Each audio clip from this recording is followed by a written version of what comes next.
네, 여러분 안녕하십니까. 11월 5일 목요일 아침입니다. 11월 5일 목요일 아침 매일 성경 묵상 함께 나누겠습니다. 오늘은 역대하 5장 1절에서 14절까지 말씀인데요. 제가 4절까지 봉독해 드리겠습니다.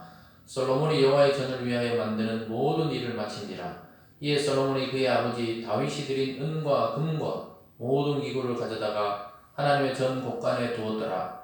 이에 솔로몬이 여호와의 언약궤를 다윗성 곧 시온에서부터 메어 올리고자 하여 이스라엘 자녀들과 모든 지파의 우두머리 곧 이스라엘 자손의 족장들을 다 예루살렘으로 소집하니 일곱째 달 절기에 이스라엘 모든 사람이 다 왕에게로 모이고 이스라엘 장로들이 이름에 레위 사람들이 궤를 매니라. 아멘.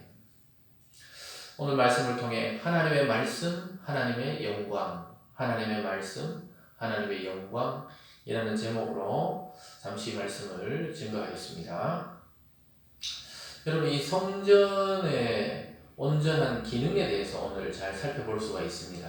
지금까지 이제 성전을 기구를 만들고 준비를 하고 드디어 오늘 하나님께 성전을 봉헌하고 헌납하는 그런 과정이 있는데요. 제일 중요한 하나님의 법궤, 말씀이 들어있는 법궤를 이제 지성소에 옮기는 그런 날입니다.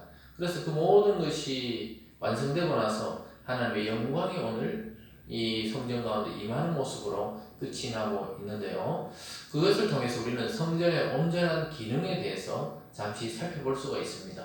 하나님의 성전, 지금 신약의 교회는 이 교회 공동체는 영적 성전입니다. 영적 성전의 가장 중요한 것이 무엇인지 구약의 성전의 기능을 통해 알 수가 있는데요. 가장 중요한 것은 바로 하나님의 말씀이든 법궤가 지성소 안에 있다는 것입니다.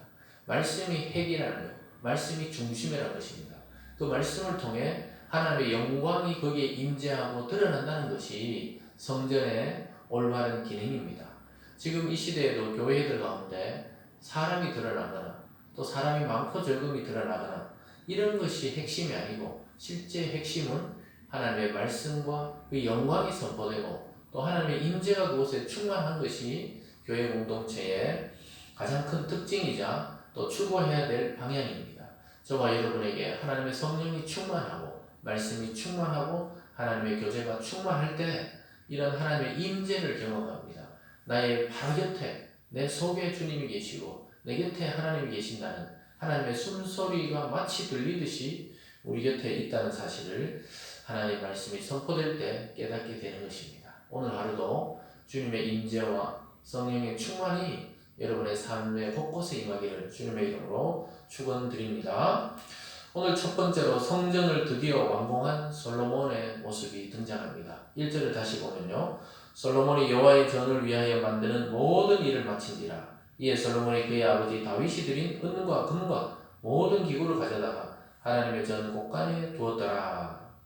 여러분, 이 사실을 통해서 성전의 건축은 솔로몬이 완성을 했지만 그 모든 것은 솔로몬의 작품이 아니고 사실은 다윗이 오랜 기간 준비하고 또 수고하고 또 일꾼과 감독과 재료들을 준비해 놓았다는 것을 우리는 알게 됩니다. 결국 두로와 후람도 다윗과의 관계를 통해서 아들 솔로몬이 요청했을 때 그의 요청을 들어줘서 많은 은금을 통해서 그들의 또 장식하고 또 이런 과정을 볼 수가 있었습니다.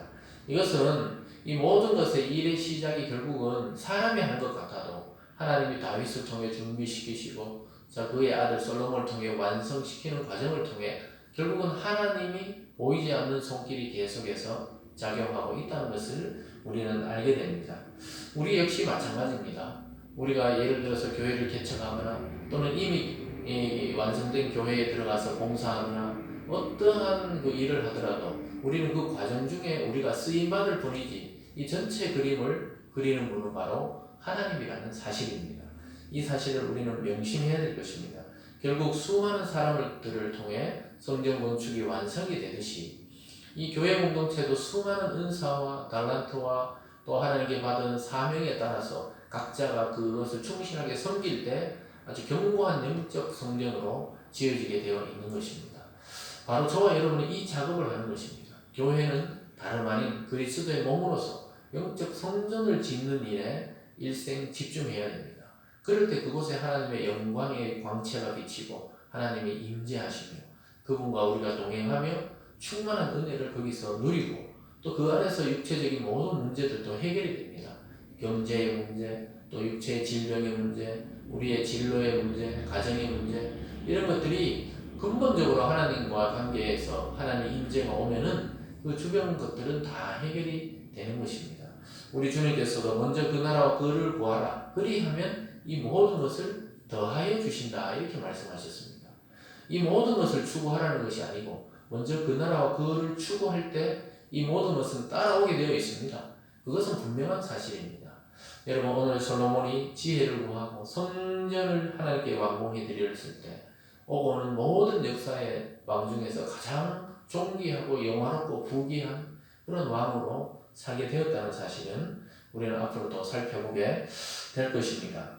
오늘 두 번째로는요, 법궤를 성전으로 옮기는 모습을 보게 됩니다. 2절부터 10절 사이에서 하나님의 그 말씀이 든 법궤, 나무 상자죠. 그것을 이 레위인들의 어깨에 메고 그것을 다 옮겨옵니다. 왜 이렇게 절차대로 하나님의 법대로 지키고 있을까요? 그것은 바로 솔로몬이 아버지의 그 한 것을 잘 봤거든요. 다윗이 이 법궤를 잘 모시고 오려고 수레에 태웠다가 그냥 그것이 수레가 튀면서 우사가 그 법궤가 튀는 것을 막기 위해서 손을 댔는데 그 자리에서 즉사했습니다. 여러분 법궤는 반드시 옮길 때 제사장들과 레위인들을 그 어깨에 메고 옮기라고 그랬어요. 모양이 안 나고 오래 걸려도 그렇게 하나님의 법대로 지킬 때 법궤가 효력이 발생하지. 그 만약에 자기 마음대로 하면 그것이 오히려 저주가 되어서 다가오는 것입니다.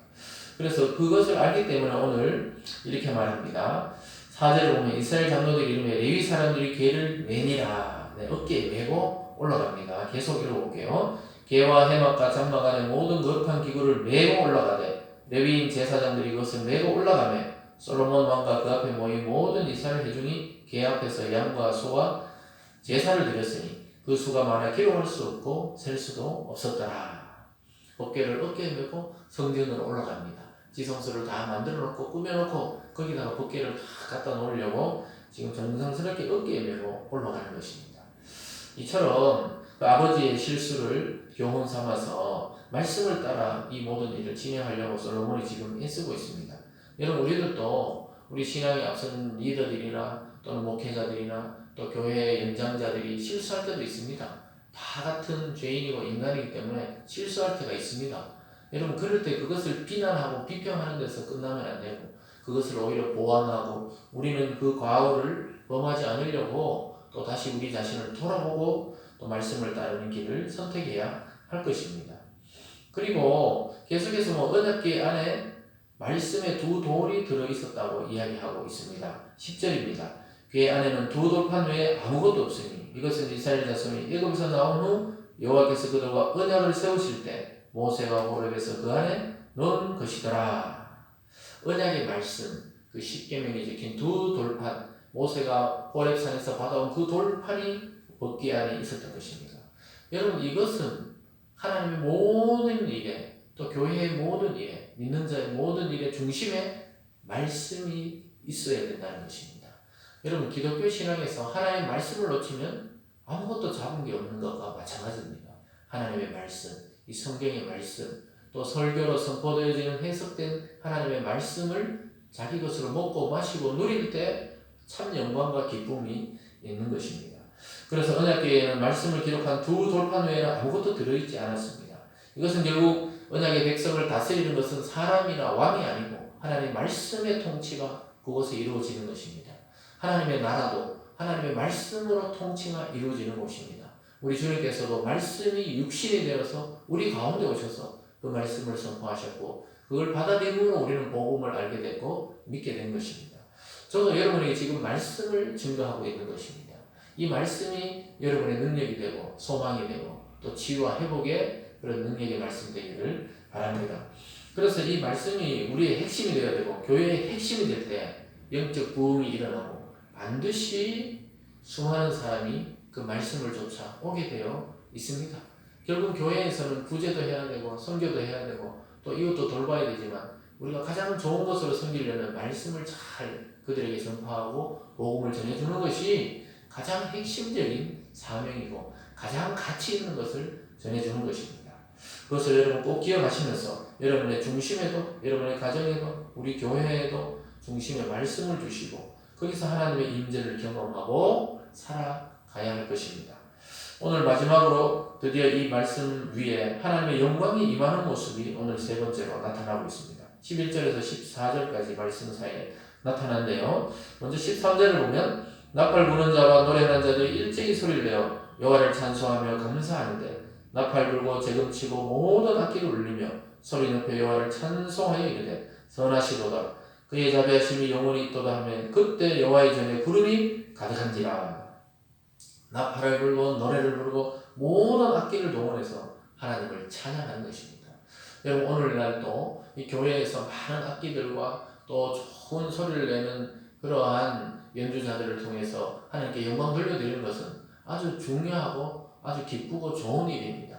어떤 악기라도 하나님께 영광을 돌릴 수가 있습니다. 그것이 잘 정제되어서 하나님을 찬송 드리는 악기로 사용될 때 그것은 가치 있고 그것을 연주하는 연주자도 하나님의 그 큰 기쁨을 누리고 또 하나님도 그들을 기뻐하신다고 지금 이야기하고 있습니다. 그 가운데 드디어 구름이 가득하면서 하나님의 영광이 가득 찬 것을 보게 됩니다. 전체 제사장들이 다 봅니다. 14절입니다. 제사장들이 그 구름으로 말미암아 능히 서서 섬기지 못하였으니 이는 여호와의 영광이 하나님의 전에 가득함이었더라. 이 구름이 빡빡하게 들어차면서 성전에 가득한 것은 하나님의 영광의 임재를 상징합니다. 그 영광이 너무 빛이 나서 제사장들이 제사를 드릴 수 없을 정도로 섬기지 못할 정도로 그 영광의 빛이 비치게 되는 것입니다. 성전에 하나님의 영광이 임할 때 제사장이 그 직무를 수행하지 못할 정도로 충만한 영광이 있습니다. 여러분 우리가 말씀을 전하다가 때로는 복음을 누군가에게 증거하다가 때로는 혼자 묵상하다가 이런 경험을 하게 됩니다. 말할 수 없는 기쁨과 말할 수 없는 영광과 이 말씀을 전하지 않고는 견딜 수 없는 뜨거움이 마음속으로 솟아날 때가 있는 것입니다. 이것이 영적 부흥이고 하나님의 임재를 경험하고 성령의 불세례를 받게 되고 뜨거워지는 현상을 우리 직접 우리 마음으로 또 우리의 영혼으로 경험하게 됩니다. 그래서 하나님의 영광을 경험하는 여러 가지 방법 중에서도 우리는 말씀에 집중하고 하나님의 법에 순종할 때 내 삶 속에서 하나님의 임재를 오늘 솔로몬과 제사장들이 경험한 것처럼 우리의 삶 속에 경험하게 될 것입니다. 특별히 새 성전인 이 공동체인 교회 공동체로 모여서 함께 예배드리고 우리가 순수하게 하나님의 말씀을 사랑할 때 우리의 죄악에도 불구하고 하나님 그 죄를 덮으시고 하나님의 영광을 그리스도 안에 우리에게 비춰주십니다. 그럴 때 모든 것이 평화로워집니다. 모든 것이 해결돼요. 내 힘으로 할 수 없었던 많은 일들이 한꺼번에 성취되는 경험을 하게 되는 것입니다. 그동안 병원에 가도 낫지 않았던 병들이 낫기도 하고 또 나를 괴롭혔던 악한 영들의 세력이 물러가기도 하고 또 하늘의 영광으로 내 마음과 영혼이 깨끗해지는 그런 경험을 할 때가 있습니다. 그것이 바로 하나님의 영광, 하나님의 영광을 보고 내 속에 영적 부흥이 임하는 것입니다. 사랑하는 여러분, 하나님의 규례와 말씀을 따라 법궤를 모셨을 때 그 영광이 드러났듯이 그리스도 안에서 그리스도의 말씀과 하나님의 말씀을 우리가 올바르게 선포하고 듣고 내 것으로 만들 때 성도들은 그런 하나님의 영광을 여전히 지금도 경험할 수 있습니다. 왜냐하면 살아계셨던 성전 예수 그리스도 또 그분이 보낸 성령을 통해 우리 자신이 영적 성전이 되었기 때문이고 우리 공동체가 그런 공동체가 되었기 때문입니다. 그래서 예배 때마다 영적 성전인 교회 안에서 하나님의 영광을 맛보실 수 있기를 주님의 이름으로 축원드립니다. 오늘 말씀을 통해 저와 여러분에게 우리 인생에 뜨거운 하나님을 사랑하는 마음과 말씀을 사랑하는 영적 부흥이 여러분과 저 속에 또 우리 영혼에 임하기를 주님의 이름으로 간절히 축원합니다. 기도하겠습니다. 사랑의 하나님 아버지 감사합니다. 오늘 성전을 완공한 솔로몬과 제사장들이 하나님의 영광을 보게 되었습니다. 그 영광의 중심에는 하나님의 법궤, 말씀이든 법궤가 있었습니다. 아버지 하나님 오늘 또 선포되는 이 말씀이 우리 각 사람의 가슴에 임해서 내 속이 뜨거워지게 도와주시고 내 속이 영적 부흥으로 불타게 도와주시옵소서. 그래서 하나님의 말씀을 모신 사람으로 살아가는 저희들 다 되게 하여 주시옵소서. 이 말씀으로 우리 자신이 구원받고 치유받고 회복받고 또 이 말씀을 통해 누군가에게 전달해서 그 사람도 구원받고 치유받고 회복받도록 우리가 증거하는 사명을 감당하는 하루 되게 도와 주시옵소서. 우리의 삶과 가정과 교회 공동체에 하나님의 말씀과 하나님의 영광이 충만하게 하여 주시옵소서. 감사드리며 예수님 이름으로 기도드리옵나이다. 아멘.